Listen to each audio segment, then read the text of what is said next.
Hi everybody, now we're going to begin the review for Chapter 3 for Test 1. Okay. So here are the questions.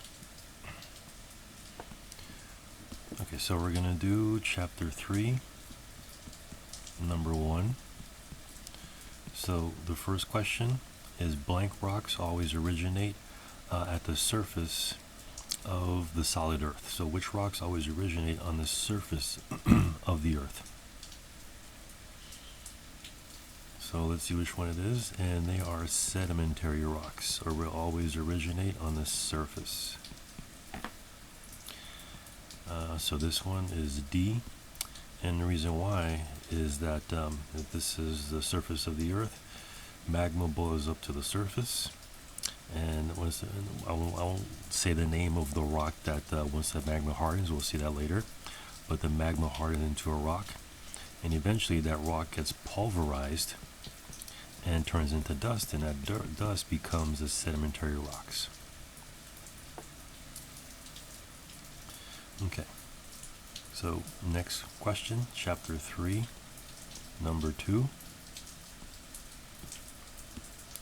Is intrusive igneous rocks are always categorized as coarse-grained because.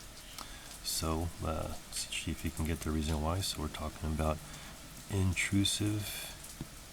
So there's a lot of words that you should look up.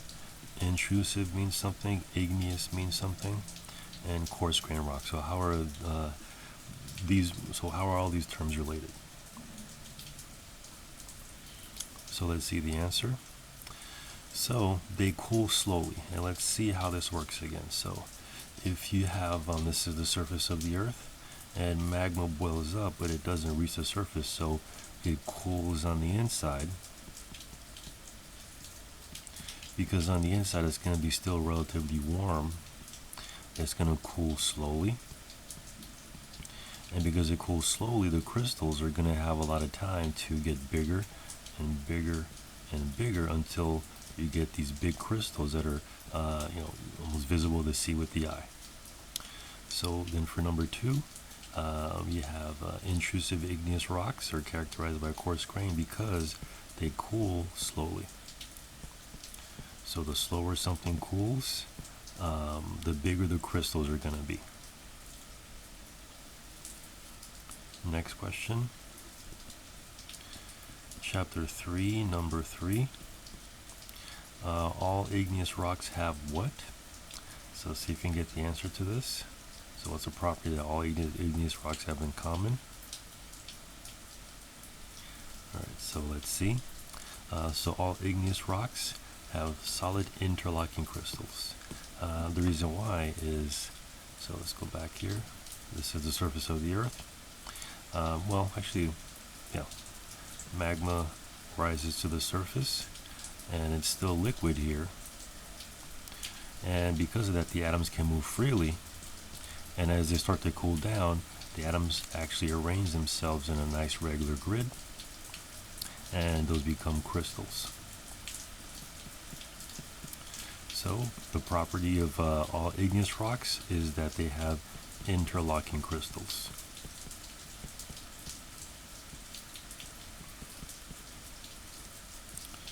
So interlocking crystals. All right, let's go on to the next one. Chapter 3, number 4. What is the major role that thermal energy plays in metamorphism? So what is the major role that heat, what is the major role that heat plays in metamorphism or metamorphic rocks? So recrystallization, what it is that you start off with one kind of rock. It could have been sedimentary or igneous, where the crystals have some kind of regular grid pattern, and then the heat molds it into another kind of rock. Well, the atoms have a different crystal pattern because the heat can mold the crystals around. So that's recrystallization, and that's what heat does to metamorphic rocks. Next question. So let's see here. A, which one is lava, which one is magma? So let's say that A is on top and B is on the bottom. So this is chapter 3, number 5. So which one? So A here, which one is lava? And let's say that it's the top, and B is the bottom. Which one is lava, and which one is magma? So let's double check. Lava is molten rock on the surface, and magma is molten rock underground.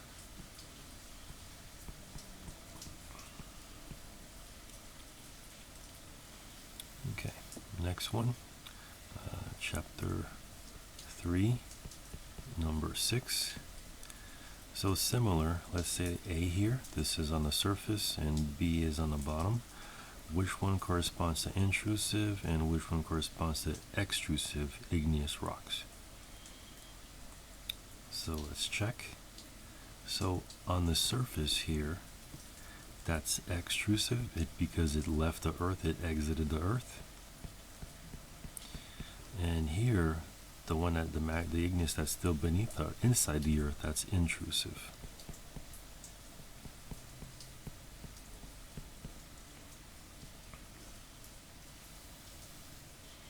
Okay, number 7. So this is an extension of a concept that we saw a little while ago. So chapter 3, number 7. Let's see, this is rock A here, this is rock B. Which rock looks like it cools faster just from looking at it? Okay, so it's going to be A. The reason it writes rock A is because it's glassy. And glassy means that you start off with a molten rock and you have little tiny crystals, but it cools rapidly, so the crystals don't get that big. And they can be on a microscopic scale, so because of that you can barely see them, so it looks glassy. So glassy rocks cool rapidly. And chapter 3, number 8. So where is the most common place that sedimentary rocks are deposited? And this is the hint here. The picture is the hint. So the most common place that sedimentary rocks are going to get deposited is going to be at the bottom of the ocean.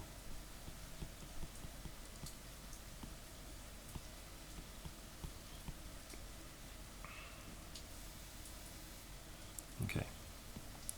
Now this is chapter 3, number 9. What are the horizontal layers in these rocks called? And what kinds of things do these rocks contain? And this is a hint here for that also. So chapter 3, number 9, the horizontal layers are called strata, and they contain fossils.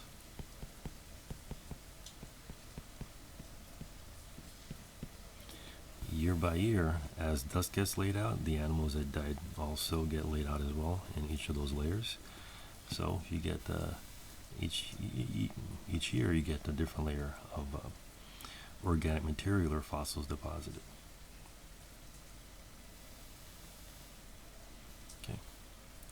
Chapter 3, number 10. So what is metamorphism? And you have hints in the picture here. So these are some hints. So metamorphism is when you have high heat and pressure. And what the high heat and pressure does is that it turns the rock into silly putty. And because of that, it can change one rock into another. So high heat and pressure causes the rocks to change.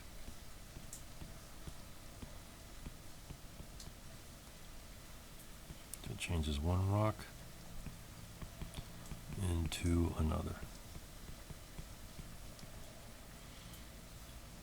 Alright, so that's chapter 3. Now we're going to go into chapter 4.